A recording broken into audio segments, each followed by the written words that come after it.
another way to prove this point is that I guarantee you in your social circle, there is somebody that you know that has a huge house or an amazing car, and you would not want to And be near miserable. them, and they're miserable. Right. And so just having all that stuff that you want doesn't make you like them. And so I think intellectually we know this, but if you have bad spending habits, how do you change them, Morgan? I think you first have to ask the question, why do you have bad spending habits? What hole are you trying to fill? What has buying these things done to your happiness in the past? And if the answer is nothing, which is probably the answer, trying to fill that hole first, trying to answer that question first. So I think you have to kind of start on the therapist's couch, literally or figuratively, and take a look in the mirror and being like, what am I trying to achieve? Who do I want to become? Why do I want to be that? And why am I striving for these things?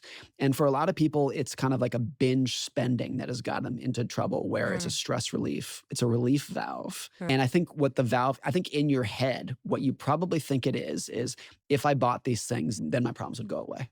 And the truth is that that might be true in the moment. For spending, it's almost never true. It's very rarely true that your binge spending is going to fill any kind of emotional hole that you have. And the other thing is that if you're buying these things, particularly on credit, you have bad habits, you're getting yourself into debt.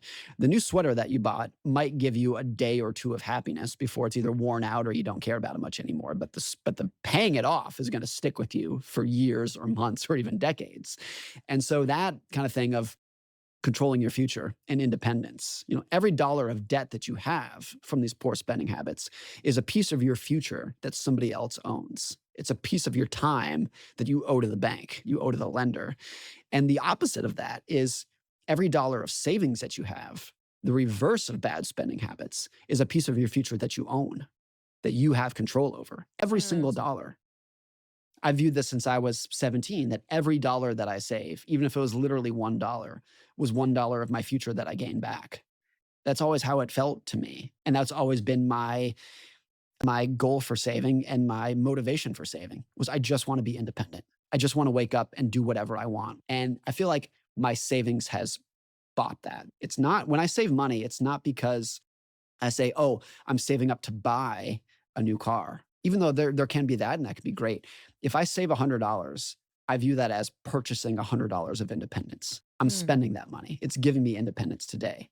And I think that can be an antidote to bad spending habits. A lot of people will say, "Why save money?" Like, they don't really understand the purpose of saving money. Right, because if you don't have a lot of money, It it feels seems weird. useless. Why would I put $20 away from my paycheck because that's all I can afford to do right It's now? all that you can do, and so it Yes. feels like, "Why even bother? I might as well Yes. just YOLO to spend all of it." I Yes. think once you shift the mentality from, "Why save $100 to spend in the future if I could just spend $100 right now? Why am I delaying this gratification if I could have it immediately?" If you view it like that, then I understand the mentality of YOLO, spend everything, why even save? Doesn't matter. Let's just go into debt, who cares?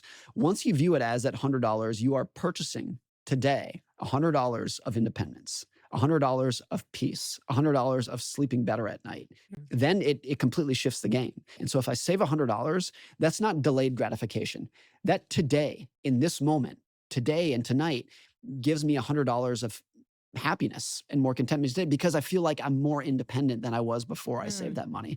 And when you get back to, I think, what most people want out of money, Oh my God. Most people think that buying the nice car is the flex. You're saying, independence is the flex. There's a great quote from Nassim Taleb where he says, "My only metric of success is how much time you have to kill." And now, there's obviously a spectrum of that, but that's always been, I just want independence. And you can have independence at a pretty low level of financial income and assets.